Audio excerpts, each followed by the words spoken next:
दिल क्या करे जब किसी से किसी को प्यार हो যায়। ও মা গো, কোন শালা মারলি রে? ঘুরে দেখি সিমি আপু দাঁড়িয়ে আছে। আমি মেরেছি। মারলা কেন আমাকে? রাস্তার মেয়ে দেখলেই গায়ক হয়ে যাস, তাই না? মানে আগে বলো, মারলা কেন? মেয়েটাকে দেখে গান গাইছিলি কেন? কোন মেয়ে? আবার কেন মারলা? মিথ্যে বলতে বারণ করিনি তোকে? সত্যি বলছি, আমি কাউকে দেখে গান গাইনি। তাহলে গান কেন গেয়েছিলি মেয়েটাকে দেখে? আমি সামনে তাকিয়ে দেখি একটা মেয়ে আমার সামনে দিয়ে যাচ্ছে।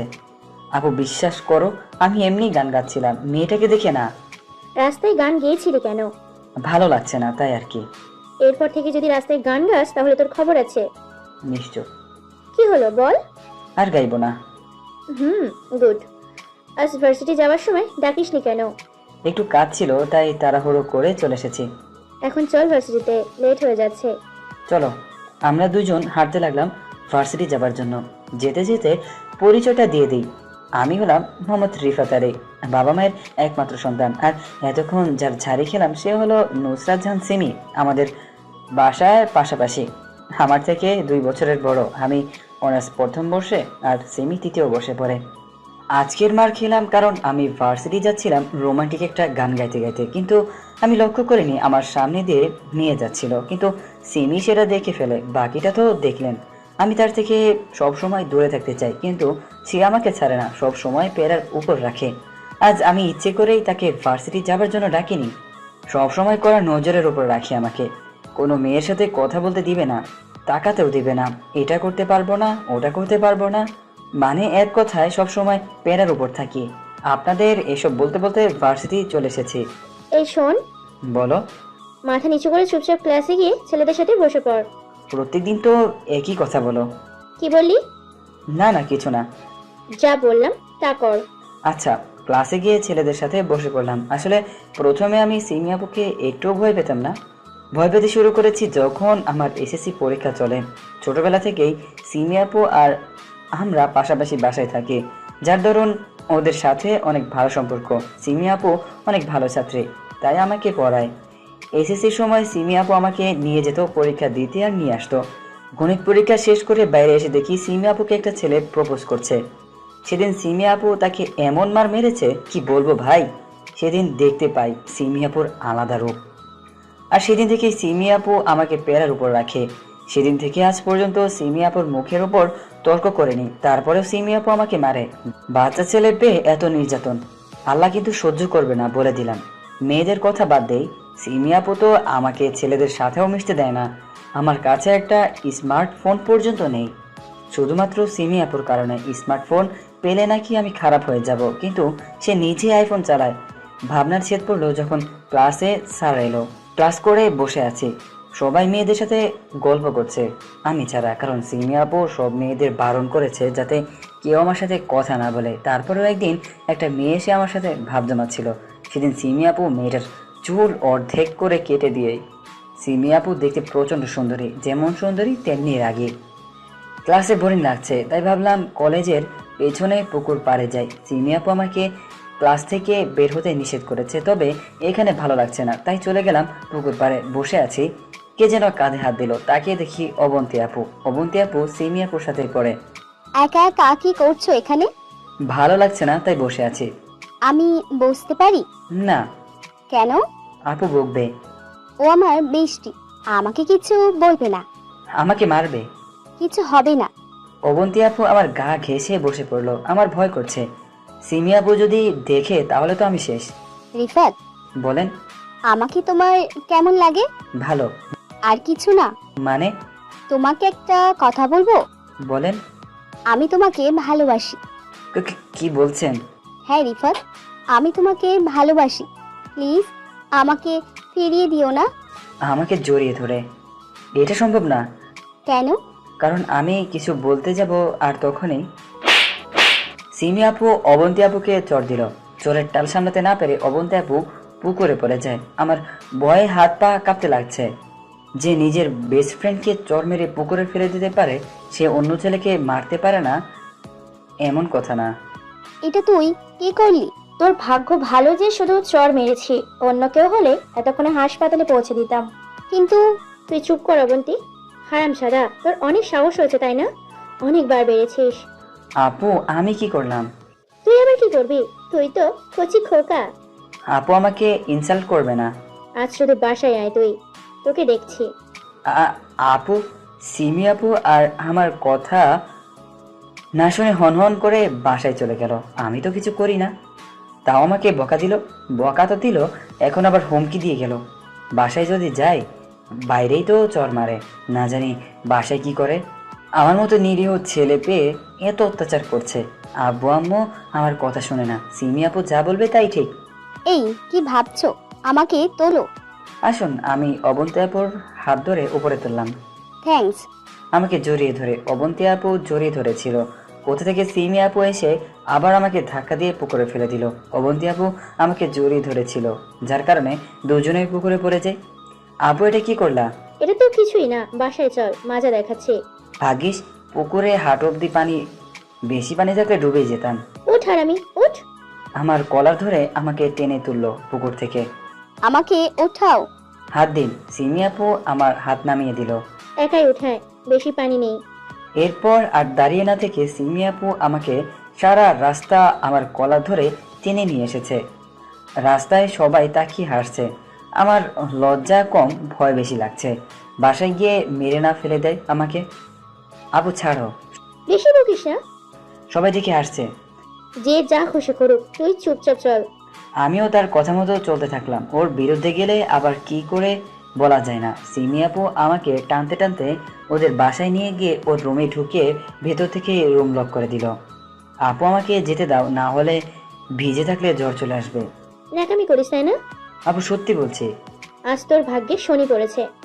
যা করার পরে করিও, এখন যেতে দাও প্লিজ। ঠিক আছে, তবে যাওয়ার আগে 150 বার কান ধরে ব্রশ কর। এতবার করতে তো অনেক সময় যাবে আর অনেক কষ্ট হবে। যাওয়ার উপায় থাকলে এটাই, আর না হলে বসে থাক। আপু তুমি তো জানো বেশিক্ষণ ভিজে থাকলে আমার জ্বর হয়, আর জ্বর হলে আমার খুব কষ্ট হয়। যেতে চাইলে কান ধরে ব্রশ কর, নইলে বসে থাক। আমি জানি এই মেয়ে খুব জেদি, তাই তার কথা মতো 30 মিনিটে 150 বার উঠবস করলাম। তারপর আমাকে যেতে দিল। শরীর খারাপ করছে, তার উপর এতবার উঠবস করার কারণে শরীর দ্বিগুণ খারাপ করছে। বাসায় গিয়ে গোসল করে শুকনো কাপড় পরে নিলাম। আমার এখন অনেক ঘুম পাচ্ছে, তাই চোখ বুঝতেই ঘুম চলে এলো। ঘুম থেকে উঠে দেখি পাশে ডাক্তার বসে আছে, আর আম্মু আর সিমি আর চাচি দাঁড়িয়ে আছে। চাচি হলো সিমি আপুর আম্মু। এখন কেমন লাগছে বাবা? ভালো না। ভয় পাবার কিছুই নেই, জ্বর হয়েছে। এই ওষুধগুলো কয়েকদিন খেলেই জ্বর ঠিক হয়ে যাবে। ডাক্তার কিছু ওষুধ দিয়ে চলে গেল। নে কিছু খেয়ে নে। জ্বরের কারণে রুচি নেই। তা বললে তো হবে না। না, খাবো না। ওই চুপচাপ খা। আমি ওর ধমকে আরো ভয় পেয়ে গেলাম। ওর কারণে জ্বর হয়েছে, আবার কি যে করবে, তাই চুপচাপ খেয়ে ওষুধ খেয়ে নিলাম, না হলে বিপদ আছে। ওষুধ খেয়ে আবার ঘুমিয়ে গেলাম। শরীরটা খুব খারাপ করছে। জ্বর হলে আমার অনেক কষ্ট হয়। রাতে যখন ঘুম ভাঙলো তখন আমি ভয় পেয়ে গেলাম, আর বড্ড অবাকও হলাম, কারণ আমার পাশে পাশে তাকিয়ে দেখি সিমি আপু বসে আছে আর ছোট একটা কাপড় পানিতে ডুবাচ্ছে। মানে আমাকে জলপট্টি দিয়ে দিচ্ছে, কারণ এখানে অসুস্থ বলতে শুধু আমি রয়েছি। কিন্তু এখন বাজে রাত 2টা, এত রাত পর্যন্ত সিমি আপু আমার রুমে আছে, তাও আবার একা। আর সব থেকে বড় কথা, আমার সেবা করছে। কি হলো, ঘুম থেকে উঠলি কেন? ঘুম ভেঙে গেল। খুব কষ্ট হচ্ছে তাই না রে তোর? জ্বর হলে তো কষ্ট হবেই। সরি রে, আসলে আমি শুধু তোকে একটু কষ্ট দিতে চেয়েছিলাম, তবে এত বড় না। না ঠিক আছে। খুব কষ্ট হচ্ছে কি? না ততটা না, সত্যি বলতে অনেক কষ্ট হচ্ছে। তবে ও তো এমনিতেই কাঁদছে, কষ্টের কথা বললে হয়তো আরো কষ্ট পাবে। আচ্ছা, এখন ঘুমিয়ে যা। তুমি এত রাতে এখানে কেন? তোর জ্বর তো আমার কারণেই জ্বর হয়েছে, তাই তোর সেবা করছি। হতে পারে। এখন ঘুমাতো। ঘুম আসছে না। কেন? মাথা ব্যথা করছে। আচ্ছা, চোখ বন্ধ কর, আমি মাথা টিপে দিচ্ছি। না থাক, আর কত কষ্ট করবে আমার জন্য। বেশি না বুঝে যেটা বলছি সেটা কর। আমি চোখ বন্ধ করে নিলাম। সিমি আমার একদম কাছে এসে আমার কপালটা টিপতে লাগলো। বেশ আরাম লাগছে। কপাল টিপার পর আমার চুলে হাত বোলাতে লাগলো। আমার প্রায় ঘুম চলে এসেছে, কিন্তু সিমি আপু বলে উঠলো, ঘুমিয়ে গেছিস?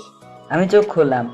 কারেন্ট চলে গিয়েছে, তাই রুমে অন্ধকার রয়েছে। বাইরে বৃষ্টি হচ্ছে। কারেন্ট না থাকার কারণে সিমি আপু বুঝতে পারেনি আমি জেগে আছি। সিমি আপু আমার কোনো সারা শব্দ না পেয়ে ভাবলো আমি ঘুমিয়ে গিয়েছি। আমার মুখের উপর গরম নিঃশ্বাস অনুভব করতে পারছি। এটা সিমি আপু, কারণ রমি তো আর কেউ নেই। সিমি আপু আমার আরো কাছে এলো। আমি ভাবলাম আজ হয়তো কিছু একটা পাবো। আমার হার্টবিট দ্রুত হচ্ছে, ধুকপুক করে যাচ্ছে, কিন্তু সব আশা শেষ হয়ে গেল। মুহূর্তেই সিমি আপু আমার কপালে তার ঠোঁট লাগিয়ে রাখলো কয়েক সেকেন্ড, তারপর আবার কিছুক্ষণ চুলগুলো টেনে দিল। বৃষ্টি বেড়েই চলছে আর বজ্রপাত হচ্ছে, এত জোরেই বজ্রপাত হচ্ছে যে আমিও ভয় পেয়ে যাচ্ছি। সেখানে সিমি আপু তো মেয়ে মানুষ। প্রথম কয়েকবার সিমি আপু ভয় পেলেও আমাকে জড়িয়ে ধরেনি, তবে বজ্রপাত অনেক হচ্ছে, যার ফলে সিমি আপু কাঁথার তলায় ঢুকে আমাকে জড়িয়ে ধরে শুয়ে থাকে। কোথায় সে আমার বুকে শুবে তা না, আমাকে তার সাথে জড়িয়ে ধরলো, তাও অনেক জোরে চেপে ধরে আছে। আমারও অনেক ভয় লাগছে। প্রিয় মানুষটাকে জড়িয়ে ধরলে কতটা যে শান্তি লাগে সেটা শুধু তারাই জানে যারা জড়িয়ে ধরেছে। হ্যাঁ, আমি সিমি আপুকে ভালোবাসি। সিমি আপুকে ভালোবাসি কলেজ লাইফ থেকেই। কখনো ভালোবাসার কথা বলিনি, কারণ সে আমার বড়। আমি জানি না ও আমাকে ভালোবাসে কিনা, তবে আমি তাকে প্রচণ্ড ভালোবাসি। তাই তো তোমার খাবার পরেও তার কাছেই যাই। আমিও সিমি আপুকে পরম যত্নে জড়িয়ে ধরলাম, এমনভাবে জড়িয়ে ধরলাম যাতে মনে হয় ঘুমের ঘরে জড়িয়ে ধরেছি। সিমি আপু আমাকে পরম আদরে জড়িয়ে ধরে শুয়ে পড়লো। হয়তো আমাকে ছোট ভাই মনে করে জড়িয়ে ধরে আছে, তবে আমি তাকে প্রিয়জন বলে জড়িয়ে ধরে আছি। বাইরে বৃষ্টি হচ্ছে, রুমের মধ্যে আছি, থমথমে নীরব পরিবেশ।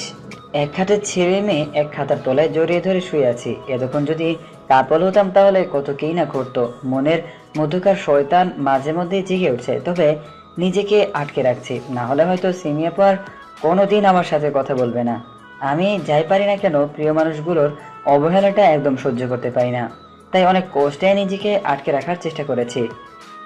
আমি সিমি আপুর বুকে এতটাই মিশে আছি যে তার শরীরে ঘ্রাণ পাচ্ছি। ওর ঘ্রাণ আমাকে আরো পাগল করে দিচ্ছে।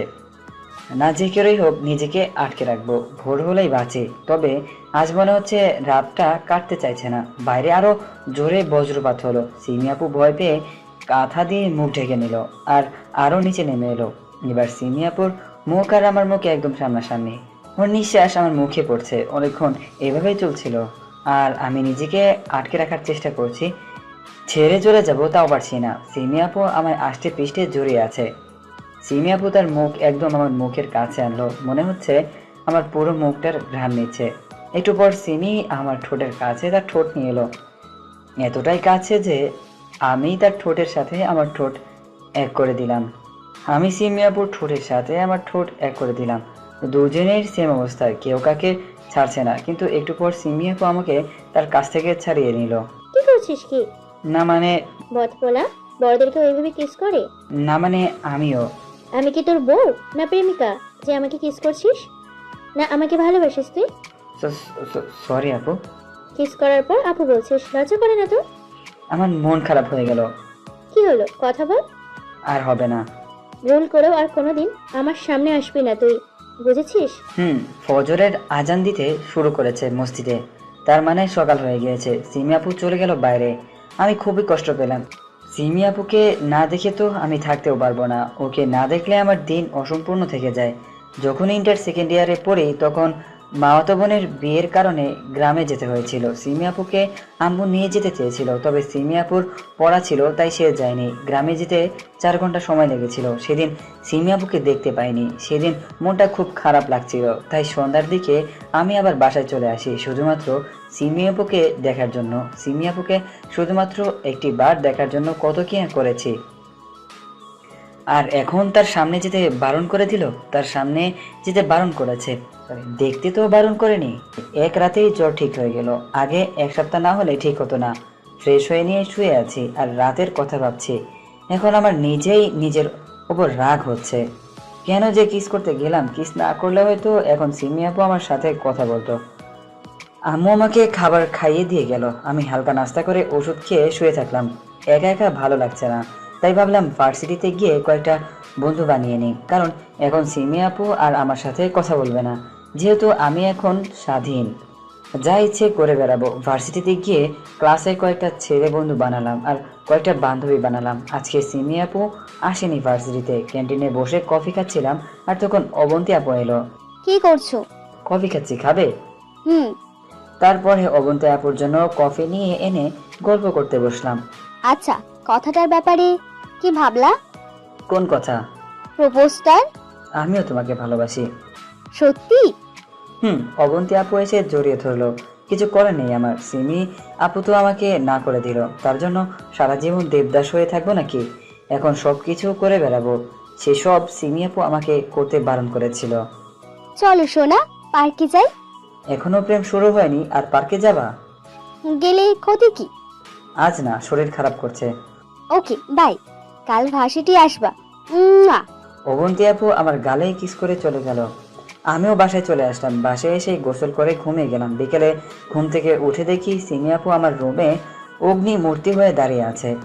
অবন্তী, আজ তোকে জড়িয়ে ধরে কিস করছিল? নিশ্চুপ। কি হলো বল? আমি সিমি আপুর দিকে নজর না দিয়ে ফ্রেশ হয়ে বাইরে আড্ডা দিতে চলে গেলাম। সিমি আপুর সাথে কথা বলবো না, সেই তো বারণ করেছে কথা বলতে। মোড়ে বসে আড্ডা দিয়ে রাত 8টায় বাসায় গেলাম। বাসায় ঢুকতেই সিমি আপুর সামনে পড়লাম। এতক্ষণ কোথায় ছিলি? আমি কোনো কিছু না বলে রুমে চলে আসলাম। পরদিন ভার্সিটিতে যেতে লেট হলো। ভার্সিটিতে ঢুকতেই দেখি ছেলে মেয়ে সবাই এক হয়ে কি যেন দেখছে। আমিও উৎসাহিত হয়ে উকি দিলাম। উকি দিয়ে দেখলাম সিমি আপু অবন্তী আপুকে থাপ্পড় মেরেই চলছে। আমি সিমি আপুকে সরিয়ে দিলাম। অবন্তী আপুর দিকে তাকিয়ে দেখি ঠোঁট কেটে রক্ত বের হচ্ছে আর চেহারার বাজে অবস্থা করে দিয়েছে সিমি আপু। অবন্তী আপু আমাকে দেখা মাত্রই আমার বুকে চলে এলো। হারামজাদি, ছাড় ওকে। অবন্তী আপু আমাকে আরো শক্ত করে জড়িয়ে ধরলো। অনেক ভয় পেয়েছে। রিফাত, তুই ওকে ছেড়ে দে, ওকে আজ মেরে ফেলবো। তোর সাহস কি করে হয় অবন্তীকে মারার? তুই ওর জন্য আমাকে মারলি? মারলাম। আজ রাতে তোর খবর আছে। কি করবি তুই? সেটা রাতেই দেখতে পাবি। সিমি আপু চলে গেল। অবন্তীকে শান্ত করে জিজ্ঞাসা করলাম, সিমি আপু কেন মারলো? অবন্তী বলল, সিমি যখন জানতে পারলো তোমার সাথে আমার প্রেম চলছে, তখন সিমি আমাকে বলল যাতে তোমাকে ছেড়ে দিই। আমি না বলাতে সিমি আমাকে এভাবে মারলো। আচ্ছা এখন বাসায় যাও। অবন্তীকে বাসায় পাঠানোর পর আমিও বাসায় গেলাম। নে পাঞ্জাবিটা পরে আয়, কেন? তোর বিয়ে দেব কার সাথে? সিমির সাথে। কাজের বুয়াকে বিয়ে করব তাও ভালো, কিন্তু সিমি আপুকে বিয়ে করব না। কি বললি? করবো তো, রাগ করো কেন? আব্বু এখন সিরিয়াস মুডে আছে, তাই কিছু করতে পারলাম না। বাধ্য হয়ে বিয়েটা করে নিলাম। মনে মনে লাড্ডু ফুটছে আমার। আজ প্রথম বাসরাত, তাও প্রিয়জনের সাথে। বাসর ঘরে ঢুকে গেলাম। সিমি আপু খাটে বসে আছে। আমি দরজা আটকিয়ে তার কাছে গেলাম। তুমি আব্বুকে কি বলেছো যে আজ বিয়ে দিয়ে দিল? কেন? আমাকে ভালোবাসা বললেই তো হতো, বিয়ে কেন করলে? তোমাকে সাহায্য করার জন্য। আব্বু মাফ করে দাও, আর হবে না। বউকে হাঁপু ডাকিস, লজ্জা করে না? তার মানে তুমিও আমাকে স্বামী হিসেবে মেনে নিয়েছো? হুম। তুমি আব্বুকে কি বলেছো যে আজকেই বিয়ে দিল? আমি বলেছি আমার গর্ভে তোর সন্তান রয়েছে, বিয়ে না দিলে সুইসাইড করবো। ব্যাস, বিয়ে হয়ে গেল। তাহলে তো তোমার মিথ্যেকে সত্যি করতে হয়। একদম না। আজ কিছু শুনবো না। আমার লজ্জা করছে। লাইট অফ করে দিচ্ছি। লাইট অফ হয়ে গেল। এখন আমি মিশনে গেলাম। মিশন শেষ করে আবার আসবো। টাটা।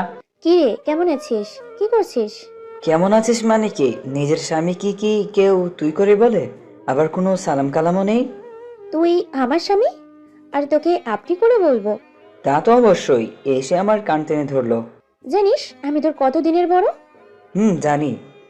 এই মাত্র 2 বছরের। তাহলে তুই আমার স্বামী হবি, তাই না?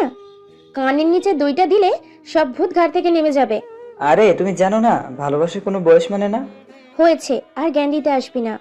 আর আমি আন্টিকে তোর আকাশ কুসুম কল্পনার কথা বলবো। আম্মু জানে যে ভবিষ্যতে তুমি আমার বউ হবা, তাই বলেও লাভ নেই। দাঁড়া, তোর ভূতটা নামানোর ব্যবস্থা করছি।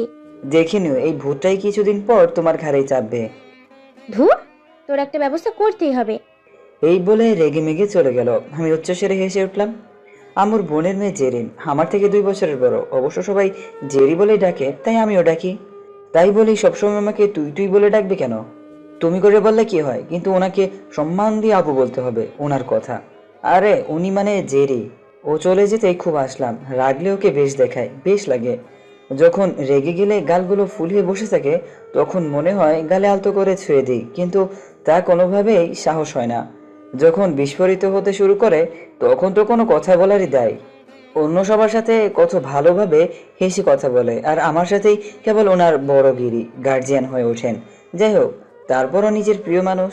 হঠাৎ আম্মু ডাক দিল। আমি আম্মুর কাছে গেলাম, গিয়ে দেখি আম্মুর বোন মানে শাহনাজ খালা বসে আম্মুর সাথে গল্প করছে।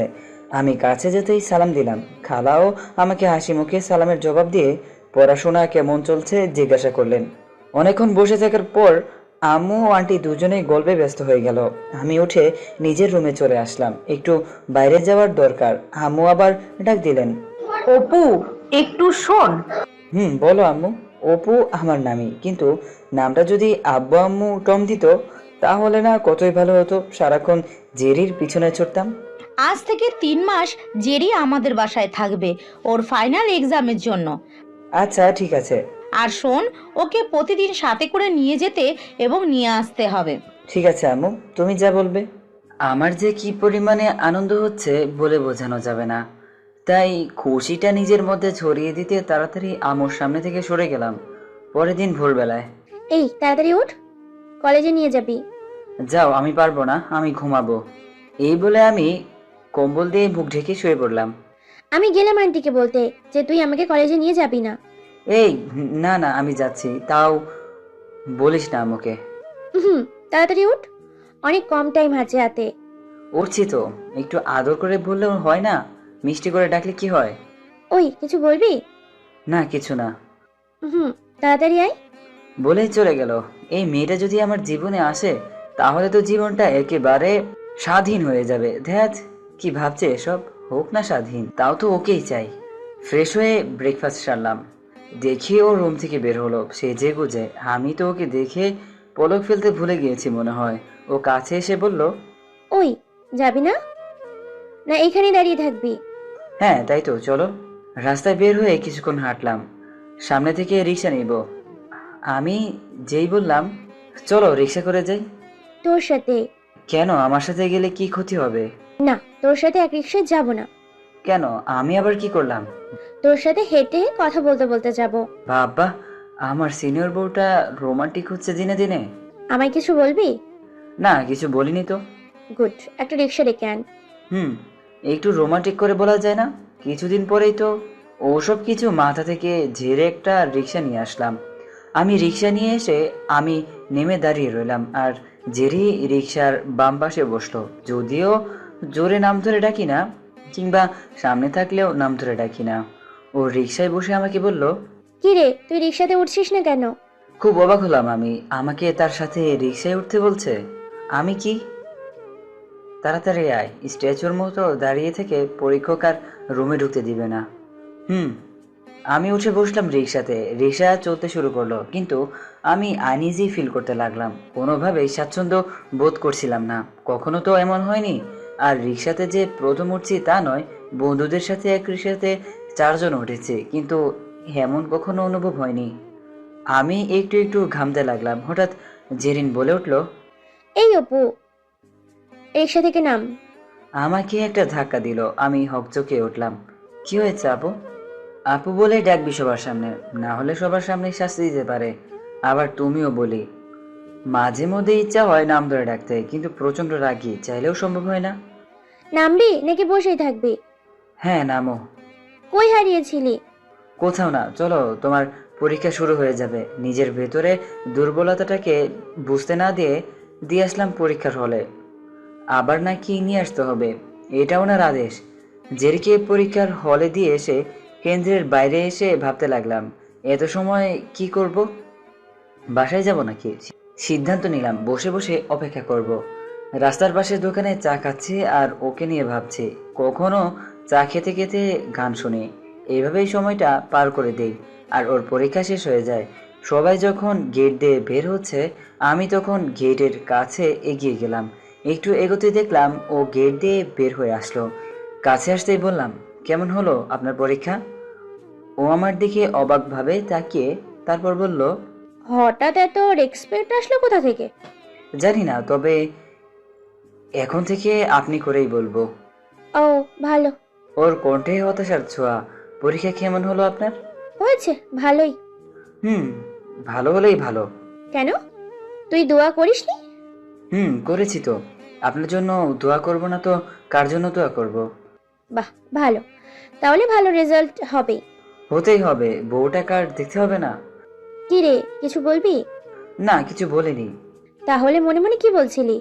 না কিছু না। মিথ্যে বলছিস কিন্তু। অনেকক্ষণ তো হাঁটলাম, চলুন রিক্সায় উঠি। এতক্ষণ হেঁটে হেঁটে কথা বলছিলাম। না, বাকি পথ হেঁটেই যাব। পরীক্ষাটা ভীষণ ভালো হয়েছে।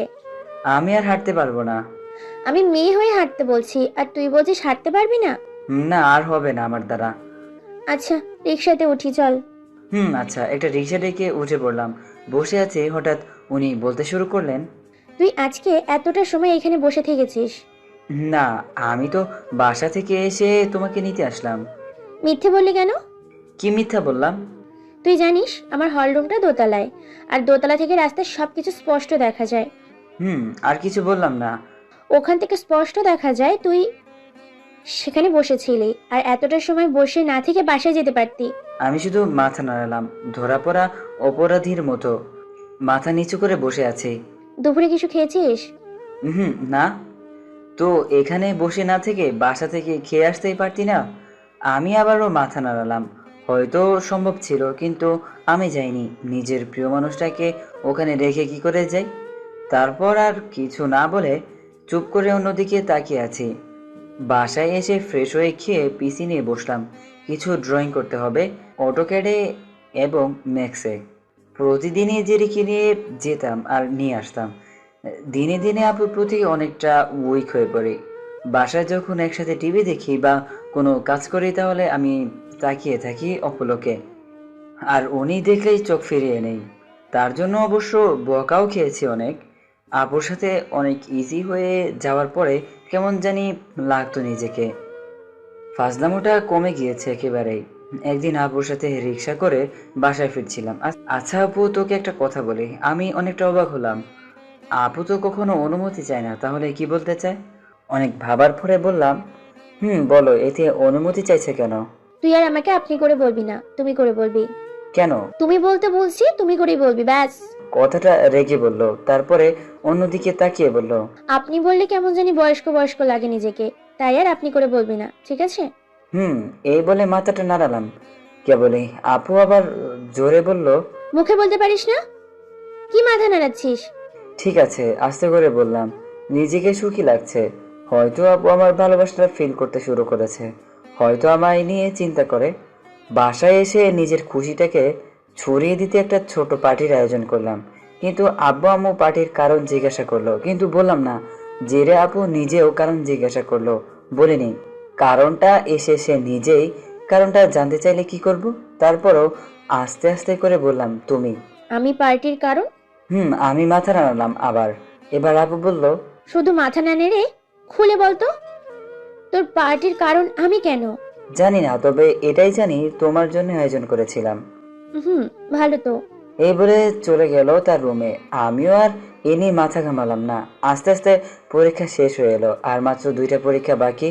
আমাকে যে করে হোক প্রপোজ করতে হবে। আমার বন্ধুদের কাছ থেকে সমাধান চাইলাম কিভাবে প্রপোজ করা যায়, কিন্তু তাদের একটা যুক্তিও আপুর সামনে দাঁড় করাতে পারলাম না। তাই নিজের মনকে নিজের প্রবোধ দিলাম, নিজের মতো করে প্রপোজ করব।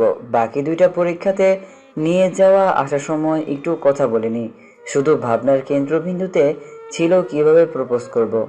সন্ধ্যায় বাসায় এসে দেখি আপু সবকিছু গোছাচ্ছে। কালকে সকালে চলে যাবে, তাই আমি সিদ্ধান্ত নিলাম যে কালকে সকালে প্রপোজ করব। সকালবেলা খুব ভোরে উঠলাম। এমন ভোরে আর কখনো উঠেছি বলে মনে হয় না। নিজেকে দ্রুত ফ্রেশ করে বারান্দায় আসতে দেখি আপু খালি পায়ে বাগানে হাঁটছে, আর শিশির ভেজা ফুলগুলো হাত দিয়ে ছুঁয়ে দিচ্ছে। হয়তো ভেজা ঘাসটাও নিজেকে সুখী মনে করছে। আপু আলতো পায়ে ভেজা ঘাসে হাঁটতে লাগলো। আমিও খালি পায়ে বাগানে নেমে গেলাম। নিঃশব্দে আপুর পেছনে গিয়ে দাঁড়ালাম। একটা ছোট কাশি দিলাম। কাশি শব্দে আপু উল্টো ঘুরে তাকালো। ঘুরে অবাক হয়ে আমার দিকে তাকিয়ে রইল। এতটা অবাক করা চোখ কখনো দেখিনি। পরে আমার দিকে চোখ নাচিয়ে বলতে লাগলো, ভুল কিছু দেখছি না তো আমি? আমার তো বিশ্বাস হচ্ছে না। কেন হচ্ছে না? তুই তো এত ভোরে কখনো উঠিস না। আজকে না হয় উঠলাম। তাই? তা এত ভোরে ওঠার কারণটা কি জানতে পারি জনাবের? না, বিশেষ কোনো কারণ নেই। তবে কি? না, কিছু না, ভয়ে বললাম না। প্রপোজ করব ভাবছি, কিন্তু আমার হাত কাঁপছে। ভেতরে কেউ হাতুড়ি পিটাচ্ছে মনে হচ্ছে।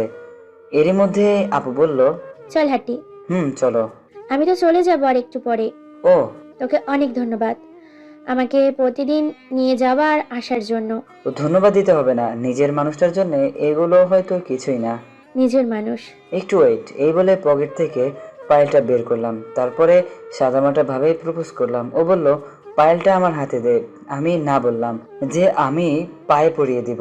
ও আবার ধমক দিয়ে বলার হাতে দিয়ে দিলাম ভয়ে। হাতে দিয়ে আমি উঠে দাঁড়ালাম। দাঁড়াতেই ঠাস করে একটা আওয়াজ হলো, আমাকে চড় মারলো খুব জোরে। দাঁড়াতেই ঠাস করে একটা আওয়াজ হলো, আমাকে চড় মারলো খুব জোরে। এ তো সে তো ভাবলাম না, প্রিয় মানুষটাই তো মেরেছে, কিন্তু তারপরেও যা বললো আমি শোনার পরে আর ঠিক থাকতে পারলাম না। ও নাকি আমাকে ভালোই বাসে না, ওভাবে আমায় নিয়ে চিন্তাই করে না, আর ও ভালোবাসে অন্য কাউকে। তারপর আমি বললাম তুমি ভালো না বাসলেও আমি আজীবন বাসবো। দেখ অপু, পাগলামি করার একটা বয়স আছে। তোর এই বয়সটা পাগলামির না। আর তোর আমার সম্পর্ক সমাজ ভালো চোখে দেখে না। তুমি যদি চাও সমাজ থেকে দূরে থাকবো, সেখানে সমাজটা হবে আমাদের দুজনকে নিয়ে। শুধু সমাজ কেন, আমিও তোর ভালোবাসা মানি না। কেন? বললাম না, আমাকে কেন এর উত্তর জানতে চাইবি না। তোকে আমার অসহ্য লাগে। আর আর কি? আর তুই কখনো আমার সাথে যোগাযোগ করতে চেষ্টা করবি না। এই বলেও চলে গেল। আমিও রুমে এসে অনেকক্ষণ কাঁদলাম, সারাদিন রুমের মধ্যেই বসে থাকলাম। বিকেলে বের হয়ে শুনি জেরি চলে গিয়েছে। কথাটা শুনে বুকের মধ্যে হালকা চিনচিনে ব্যথা অনুভব হলো, হয়তো এই সংকেতটাই ভালোবাসার। এরপর থেকে আমার সব কিছুই চেঞ্জ হতে লাগলো। ঠিকমতো খাই না, ঘুমাই না, গোসলও করি না অনেকদিন ধরে। বাসায় এসে ফ্রেন্ডসরা জোর করে ধরে নিয়ে যায় বাইরে। এদিকে আমার অবস্থা দেখে আব্বু আম্মু জিরির আব্বু আম্মুর সাথে কথা বলেন। প্রপোজের পর থেকে নাম ধরে ডাকি। ওর আব্বু আম্মু অনেক বোঝানোর পরেও জিরি রাজি হয়নি। অনেক বুঝিয়েছে সবাই, ও নাকি পড়াশোনা শেষ করে ওইসব নিয়ে ভাববে। এর মধ্যে একদিন খবর পেলাম জেরি অ্যাক্সিডেন্ট করেছে। শীঘ্রই আমি হসপিটালে গেলাম। গিয়ে দেখি ও একটা বেডে শুয়ে আছে, বাম হাত আর ডান হাত পায়ে ব্যান্ডেজ করা। দেখেই বুকটা মোচড় দিয়ে উঠলো। এগিয়ে গেলাম ওর বেডের পাশে, ও ঘুমিয়ে আছে। পাশে খালা আর খালু বসে কাঁদছে। কাঁদবেই না বা কেন, একটা মাত্র মেয়ে। আমি খালুকে সান্ত্বনা দিচ্ছিলাম, খালু আমাকে ধরে আরো জোরে জোরে কাঁদতে লাগলেন। ওনার কান্না দেখে আমারও কান্না আসছে। খালাকেও সান্ত্বনা দিলাম, অনেক বুঝিয়ে তাদের বাসায় পাঠালাম। আম্মু আমার সাথে এসেছিলেন, উনি নিয়ে গেছেন ওনাদের। আমি পাশে বসে আছি একটা টুলে, আর একজন নার্স ওকে দেখছে। কিছুক্ষণ পর দেখি জেরি চোখ খুলে তাকাচ্ছে পিটপিট করে। এখন সবার সামনেও নাম ধরে ডাকি। বিয়ে করতে হলে ওকে করব, আর নাম ধরেই তো ডাকে নিজের। কিছুক্ষণ পরে নার্স এসে লাঞ্চ দিয়ে গেল। আমি ওকে খাইয়ে দিতে লাগলাম, কিন্তু আমার হাতে খাবে না। তারপরে ধমক দিলাম একটা, খাও বলছি। এবার ছোট্ট করে হা করলো, আমার দিকে তাকিয়ে খেতে লাগলো। খাওয়া শেষে পানি খেয়ে দিলাম। এভাবে যদি আজীবন খাওয়ানোর সুযোগটা পেতাম, জানি না পাবো কিনা। নাও এবার একটু ঘুমাও, এই বলে আমি জেরিকে বেডে শুয়ে দিলাম। চোখ বন্ধ করো, আমি মাথায় হাত বুলিয়ে দিচ্ছি। ও কেমন করে জানি আমার দিকে তাকালো, তারপরে চোখ বন্ধ করলো। আমি সাদা কাঁথাটা ওর গায়ে টেনে দিলাম। কয়েকদিনের মধ্যে হাসপাতাল থেকে ওকে রিলিজ করে দিল। বাসায় নিয়ে এসেছি, আমাদের বাসায় নিয়ে আসলাম। স্ট্রেচারে ভর করে হাঁটতে হয়, আমি হাঁটতে দেই না, আমাকে ধরে ধরে হাঁটে। ওর মাথার পাশে বসে ওকে গল্প শোনাই, আর ও মনোযোগ দিয়ে শোনে, কোনো রেসপন্স করেও না। ওকে জিজ্ঞাসা করেছিলাম কিভাবে অ্যাক্সিডেন্ট করেছিল। ও বলল এক সময় বলবে। আমি আর ওকে কিছু বললাম না। হয়তো আমার প্রতি তার ধারণা পাল্টেছে, কিন্তু তা হয়নি। আস্তে আস্তে ও সুস্থ হতে লাগলো, আর আমি ওর প্রতি উইক হয়ে যাই। ওকে আবার প্রপোজ করে, কিন্তু ও বলল 14ই ফেব্রুয়ারিতে উত্তর দেবে। আমি তো অনেক খুশি, হয়তো উত্তর পাবো। 14 তারিখে গেলাম নির্দিষ্ট জায়গায়। আমি বসে কিছুক্ষণ ওয়েট করলাম। দেখি জেরি একটা ছেলের সঙ্গে আসছে। দেখে আমার মনটা খারাপ হয়ে গেল। জেরি এসে আমার পাশে বসলো। ছেলেটিও জেরির পাশে জেরির হাত ধরে বসলো। এটা দেখে নিজেকে আর নিজের মধ্যে রাখতে পারলাম না। ছেলেটিকে মারতে শুরু করি। জেরি আমাকে ছাড়িয়ে নিয়ে জোরে 2টা চড় মারলো। তুই ওকে মারছিস কেন? ও তোমার হাত ধরলো কেন? শোন, তুই উত্তর চেয়েছিলি না তোর? এই দেখ আসিফ, আমি ওকে ভালোবাসি আর ও আমাকে। আমরা দুজন বাইরে যাচ্ছি পড়তে, এসে বিয়ে করব। কথাটা শোনার পরে আমি দাঁড়িয়ে থাকতে পারলাম না।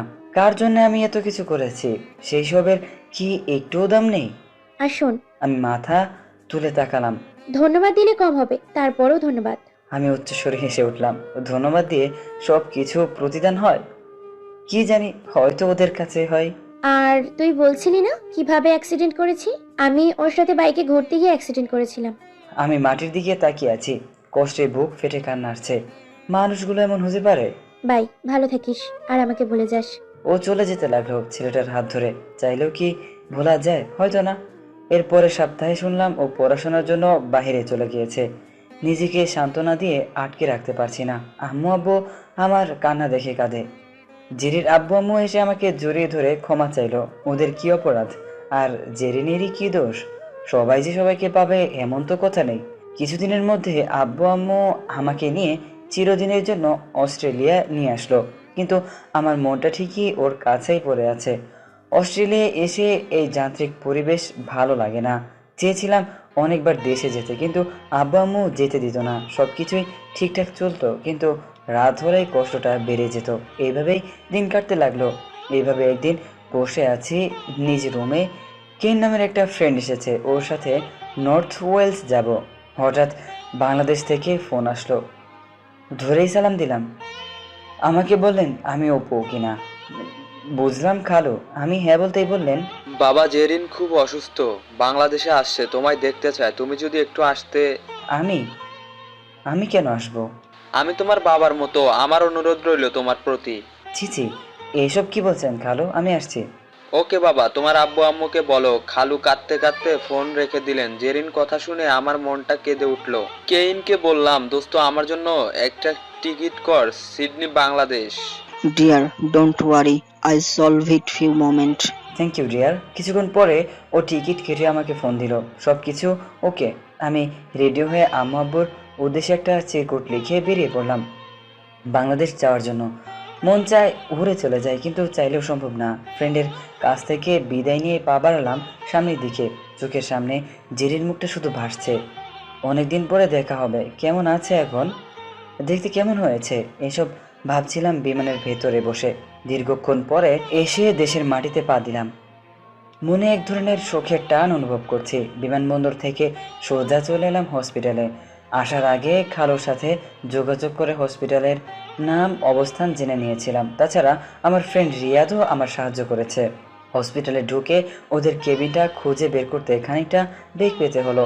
কেবিন খুঁজে বের করে তাড়াহুড়ো করে রুমে ঢুকলাম। রুমে ঢুকতেই একটা ঠান্ডা স্রোত শরীরের মধ্য দিয়ে বয়ে গেল। খালাও পাশে বসেছিল। খালার চোখগুলো লাল আর অনেক ফোলা, হয়তো ঘুমায়নি, শুধু কান্না করেছে। আর ঘুমাবেই বা কি করে? একমাত্র মেয়ে অসুস্থ। নাওয়া খাওয়া বাদ দিয়ে মেয়ের পাশে বসে আছে। আমি গিয়ে আস্তে করে খালার কাঁধে হাত দিলাম। খালা নিজেকে খানিকটা হেলিয়ে দিলেন আমার উপর। হয়তো কিছু একটা ভারসাম্য খুঁজে চলছেন খালা। জানি না পাবেন কিনা। জেরির দিকে খেয়াল করলাম, একটা সাদা চাদরে গলা পর্যন্ত ঢেকে আছে, শুকিয়ে একেবারে কঙ্কালসার। আমার চোখে পানি চলে আসছে ওর এই অবস্থা দেখে। মনটা কিছুতেই প্রবোধ মানছে না। কিভাবে এসব হলো কিছুই বোঝাতে পারছি না। আমি ওর পায়ের কাছে ওর বেডে বসলাম। বসে ওর দিকে তাকিয়ে আছি। খালাকে জিজ্ঞাসা করলাম কিছু খেয়েছে কিনা। মাথা নাড়ালেন কেবল। আমি খালাকে রেখে বাইরে থেকে খাবার কিনে নিয়ে গেলাম। তারপর আমি নিজ হাতে খালাকে খাইয়ে দিলাম। খালা এখন খুব কাঁদছে। আমি সান্ত্বনা দেওয়ার ভাষা খুঁজে পাচ্ছি না। তাছাড়া আমি নিজেই কাঁদছি। তারপরেও মিছে সান্ত্বনা দিলাম। কিছুক্ষণ পরে খালু এসে রুমে প্রবেশ করলেন, হাতে অনেকগুলো ফাইল, হয়তো রিপোর্ট নিয়ে এসেছেন। খালু এসে খালার পাশে আরেকটা চেয়ারে ঠপ করে বসে পড়লেন। দেখে একেবারেই নির্জীব লাগছে, যেন প্রাণ হারিয়ে ফেলেছেন। আমি এগিয়ে গিয়ে বললাম, কি হয়েছে খালু? ডক্টর কি বললেন? কিছু না বাবা। অনেক কষ্টে কথাগুলো বললেন, হয়তো মুখ দিয়ে কোনো কথা বের হতে চাইছে না। চুলগুলো উসখুস করা, চেহারাটা রুক্ষ। আমি আবার ওনার দিকে তাকিয়ে বললাম, খালু আমি আপনার ছেলের মতো, আপনি আগেই বলেছেন, তাই ছেলে হিসেবে বলুন। আমার সাথে আসো। খালু আমাকে ডেকে বাইরে নিয়ে গেলেন। ডাক্তার যা বলেছে হয়তো তা খালাকে শোনাতে রাজি নন। এমনিতে অনেক কষ্ট পাচ্ছেন খালা, তাই না শোনানোই বেটার। খালু বলুন এবার ওর কি হয়েছে? খালু কিছুক্ষণ আমার দিকে নিষ্পলক তাকালেন, তারপরে আমাকে জড়িয়ে ধরে কেঁদে উঠলেন আর কান্না ভেজা কণ্ঠে বললেন, আপু বাবা, ওর কিডনি দুটোই ড্যামেজ হয়ে গেছে। কি বলছেন খানু? এসব রিপোর্ট ভুলও আসতে পারে। আমি অনেকবার টেস্ট করিয়েছি, ডাক্তার বলল আগামী 72 ঘন্টার মধ্যে কিডনি না পেলে তাকে আর বাঁচানো সম্ভব হবে না। আমি সব দেখছি খালু, আপনি ভেঙে পড়বেন না। এই বলে খালু আমাকে শক্ত করে জড়িয়ে ধরে ডুকরে ডুকরে কেঁদে উঠলেন। এই কথা শোনার পরে আমারও মন মানছে না, যে করে হোক ওকে বাঁচাবো আমি। আমার ভালোবাসায় তো সহজে হারতে দিব না। হঠাৎ সামনে চোখ পড়তে দেখি খালা দাঁড়িয়ে আছেন। তার মানে উনি সব শুনেছেন। আমি খালুকে ছেড়ে দিলাম। খালা ধীর পায়ে এগিয়ে আসলেন, মুখে আঁচল দিয়ে ফুপে কাঁদছেন। কাছে এসেই বললেন, আমার মেয়ে কি বাঁচবে না আর? জি খালা, বাঁচবে। আমি বাঁচাবো তাকে, আপনি আর কাঁদবেন না। সেই সময় থেকে আমি আর রিয়াদ মিলে একদিনে সারা শহর খুঁজলাম। আমি সন্ধ্যায় এসে ওর কেবিনে আবার ঢুকলাম, দেখি আম্মু আব্বু চলে এসেছেন। খালু দৌড়ে এসে আমায় বললেন, বাবা পেয়েছো? আমি শুধু বললাম, চিন্তা করবেন না খালু, আমি পাবই। খালু কিছুটা নিরাশ হয়ে গিয়ে চেয়ারটায় বসে পড়লেন। আমি আব্বু আম্মুকে বললাম ওনাদের কিছু খাইয়ে নিয়ে আসতে, আমি পাশে আছি ওর জেরির। সবাই যাওয়ার পর আমি চেয়ারটা এগিয়ে নিয়ে গিয়ে জেরির একদম কাছে বসছি। ওর শ্বাস প্রশ্বাস শুনতে পাচ্ছি, ঘুমিয়ে আছে। কতটা নিষ্পাপ লাগছে ওকে, মনে হচ্ছে ছোট্ট কোনো বাচ্চা ঘুমিয়ে আছে, এত পবিত্র লাগছে ওকে। আমি আলতো করে ওর চুলে হাত বুলিয়ে দিলাম। হঠাৎ ও চোখ খুলে পিটপিট করে তাকালো আমার দিকে। চোখ খুলে আমার দিকে চেয়ে আছে। কতটা কোমল আর কতটা গভীর সে চাহনি। অনেকক্ষণ তাকিয়ে রইল, আমিও তাকিয়ে রইলাম ওর চোখের দিকে। গভীরতার খুঁজতে ব্যর্থ প্রচেষ্টা চালাচ্ছি, কিন্তু জানি কখনোই পাবো না। হঠাৎ ও চোখটা সরিয়ে নিয়ে বলে উঠলো, কেমন আছিস তুই? হুম, তোমায় ছাড়া যেমনটা থাকা যায়। আমি তো পচা, আমাকে ক্ষমা করে দিস। এসব কি বলছো? ক্ষমা চাইছো কেন? আমি তোর সাথে প্রতারণা করেছি, তাই আল্লাহ আমাকে এই শাস্তি দিলে। কি বাজে বকছো? আমি ওসব ভুলে গিয়েছি। না, তা হয় না। ক্ষমা না করলে আমি মরেও শান্তি পাবো না। চুপ, ওসব কথা একদম বলবে না। আমি থাকতে কিছুই হতে দিব না। পারবি না রে, আমি আর খুব বেশি দিন বাঁচবো না। আর আমার কিডনি ও জোগাড় হয়নি। কে বলেছে কালকে রাত্রে তোমার অপারেশন হবে? তুমি আগের মতো সুস্থ হয়ে যাবে। হবে না রে। আচ্ছা, পরে দেখা যাবে। এবার চুপটি করে ঘুমাও। এখন আর ঘুমিয়ে লাভ কি? কয়েকদিন পর একেবারে ঘুমাবো। বলছি না ঘুমাও, চোখ বন্ধ করো। আমি চলে বিলি কেটে দিচ্ছি। ও চুপটি করে চোখ বন্ধ করলো। আমি ওর পাশে বসে একটা কঠিন সিদ্ধান্ত নিলাম। হয়তো কেউ জানবে না, শুধু রিয়াদ ছাড়া। খালা আসতেই আমি বাইরে চলে গেলাম রিয়াদের কাছে। আগামীকাল সকাল থেকেই খুঁজতে হবে। যদি না পাই তো আর কিছুই করার নেই, নিজের কঠিন সিদ্ধান্তটাই নিতেই হবে। এরপরের দিন রিয়াদ আর আমি সারা দিন ধরে খুঁজলাম, কিন্তু পেলাম না, একটাও না। অধিক টাকার লোভেও কেউ দিবে না। সন্ধ্যায় ফিরে আসলাম। আমি কেবিনে ঢুকতেই সবাই এগিয়ে আসলো। পরে যে খবর শুনলো সবাই নির্বাক। অপারেশন আরো 4 ঘন্টা আছে, অথচ কোনো কিডনি পাইনি। তারপর কি বলে আবার বেরিয়ে গেলাম আমি। এর কিছুক্ষণ পরে ডাক্তার এসে জানালেন যে 2টো কিডনি পাওয়া গেছে। কিন্তু অপু কই? অপুকে তো দেখছি না। আম্মু বললেন কথাটা। খালা বললেন হয়তো নিচে গিয়েছে, আসতে একটু দেরি করছে। অপারেশনের জন্য রোগীকে প্রস্তুত করেন, ঠিক সময় অপারেশন শুরু হবে। এই বলে ডাক্তার চলে গেল। সবাই জেরিকে নিয়ে যাচ্ছে অপারেশন থিয়েটারে, কিন্তু ও জিদ ধরে আছে আমি অপুর সাথে কথা বলে যাব, না হলে যাব না। খালু বললেন, মারে এটা পাগলামি করার সময় নয়। তোর অপারেশন সাকসেসফুল হওয়ার পরেও তুই অপুর সাথে দেখা করতে পারবি, কথা বলতে পারবি। না, যাব না। সবাই ওকে জোর করে পাঠালো। ও বলে গেল অপু আসুক, ওকে মজা দেখাবো। আমাকে রেখে কই গেল? আমাকে সুস্থ হতে দাও, তারপরে দেখাবো ওকে মজা। আমাকে রেখে কই যায়? ও চলে গেল অপারেশন থিয়েটারে। সবাই বাইরে বসে আল্লাহর নাম জপ করছে, কিন্তু অপুকে কেউ দেখছে না। এরপরে আর আসেওনি, ফোনটাও বন্ধ করে আছে। দীর্ঘ 5 ঘন্টা পরে ওকে কেবিনে নিয়ে আসা হলো। ওকে ঘুম পাড়িয়ে রাখা হয়েছে। এরপরের দিন সবাই ওকে দেখতে কেবিনে ঢুকলো, কিন্তু অপু আসেনি। জেরি ওর বাবাকে জিজ্ঞাসা করলো, বাবা, অপু কই? জানি না রে মা, হয়তো আছে কোথাও আশেপাশে। আমাকে দেখতেও আসলো না। বোঝাবো মজা আসলেও। ঠিক আছে মা, তাই করিস। সবাই বের হয়ে গেল কেবিন থেকে। নার্স এসে ওকে চেক আপ করে গেল। আস্তে আস্তে জেরি সুস্থ হয়ে উঠল।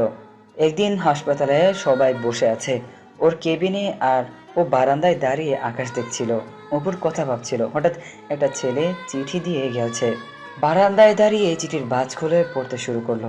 প্রিয় জেরি আপু, চিঠিটা যখন তোমার কাছে পৌঁছাবে তখন আমি তোমার থেকে অনেক দূরে। কোনোদিন হয়তো আপু বলে ডাকতে চাইনি, কিন্তু সে সময় ডাকলাম। অনেক ফাজলামো করতাম তোমার সাথে, ক্ষমা করে দিও। ভুল মনে করে তোমাকে অনেক ভালোবাসতাম, আজও বাসি, কিন্তু খালুর মুখে তোমার অসুস্থতার খবর শুনে ছুটে আসি। আমার ভালোবাসার মানুষটা অসুস্থ, কিন্তু তুমি কি আমায় আদৌ ভালোবাসতে? হয়তো না। তোমার ভালোবাসা পাওয়ার যোগ্য আমি হয়তো ছিলাম না। খালার মুখে তোমার স্বপ্নের কথা শুনেছি, খালার কান্না দেখেছি, তার সাথে আমিও কেঁদেছি। তোমাকে হারালে তারা কি নিয়ে বাঁচবে? আর খালুর কান্নাগুলো দেখে আমিও কেঁদেছি। একটা মেয়ের জন্য তার বাবার এতটা ভালোবাসা আমি হয়তো খালুকে না দেখলে বুঝতাম না। আমি তাদের কান্না সহ্য করতে পারিনি। আমার ভালোবাসা তো ঠুনকো ছিল, তাই মৃত্যুর কাছে আমার ভালোবাসাকে এত সহজে হেরে যেতে দেই কি করে? তাই তোমাকে ভালোবেসে তোমাকে বাঁচিয়ে রেখে গেলাম। পূরণ করো খালা খালুর স্বপ্ন, যা তারা তোমায় নিয়ে দেখে। আর আমি আমি না হয় তোমার মধ্যে বেঁচে থাকবো। যতদিন তোমার নিঃশ্বাস পড়বে ততদিন আমিও বেঁচে থাকবো। আমি তোমার যোগ্যই ছিলাম না, কী করে তোমার ভালোবাসা পাবো বলো? অনেক ভালোবাসি তোমায়, হয়তো পরকালেও বাসবো। তোমায় পাবো না তো কি হয়েছে? তোমাকে তো দূর আকাশ থেকেও ভালোবাসবো। প্রিয় মানুষের মধ্যে বেঁচে থাকবো। আমি কতটা ভাগ্যবান, তাই না? আমাকে ক্ষমা করে দিও। তোমার অপারেশনের সময় ছিলাম না। হাজার হোক, প্রিয় মানুষটাকে কষ্ট পেতে দেখি কি করে বলো? তাই না বলে না জানিয়েই চলে গেলাম। আমার আব্বু আম্মুকে একটু বুঝিয়ে বলো। তোমার কথাই তারা বুঝবে, কিন্তু তাদের কখনো আমার অভাবটা বুঝতে দিও না। তারা সন্তান হারাবার ব্যথা সহ্য করতে পারবে না। আর কখনো বিরক্ত করতে আসবো না। কেউ আর নাম ধরেও ডাকবে না তোমার। তুমিও আর কাউকে বকতে পারবে না পাগল বলে। আর কখনোই আসবো না তোমার কাছে। খুব সুখী হও তুমি, খুব সুখী। নিজের মতো করে ভালো একজন মানুষ খুঁজে নিও। আর এই পাগলটাকে ভুলে যেও। আর আমার দেওয়া কষ্টগুলো ভুল মনে করে ভুলে যেও, ক্ষমা করে দিও। দূর আকাশ থেকে না হয় ভালোবাসবো, সেখানে থাকবে না কোনো চাওয়ার ইচ্ছা, আর কখনো পাগলামিও করা হবে না। তোমার মধ্যে বেঁচে থাকার আশ্রয় খুঁজে নিলাম। ভালো থেকো সব সময়, আর নিজের খেয়ালটুকু রেখো। আমিও ভালো থাকবো। তবে মাঝে মধ্যে আমার অতৃপ্ত আত্মাটা এসে তোমায় দেখে যাবে এক নজর। তাড়িয়ে দিও না কিন্তু। ইতি তোমার সেই পাগলটা হতে চেয়েও পারিনি। পেছনে এসে জেরে রামু দাঁড়িয়ে বললেন, কি রে মা, কাঁদছিস কেন? আর চিঠিটা কি দিয়েছে? জেরি তার বাবা মাকে জড়িয়ে ধরে কাঁদতে লাগলো। বাবা, অপু আমায় কিডনি দিয়ে বাঁচিয়েছে। কি বলছিস রে মা? চিঠিটা জেরি তার বাবার হাতে দিল। সবাই মিলে পড়তে লাগলো। চোখ বেয়ে অবিরাম অশ্রু ঝরছে সবার। কেউ হয়তো সন্তান হারিয়ে কাঁদছে, আর কেউ হয়তো কাঁদছে তার মেয়েটাকে বাঁচিয়ে দিয়ে ওই ছেলেটা চলে যাওয়ার জন্য। কাঁদুক না তারা, এমন করে কি কান্না করবে কখনো সবাই? হয়তো, হয়তো বা না। থেকে যাক না সবকিছু অপূর্ণ ভালোবাসা।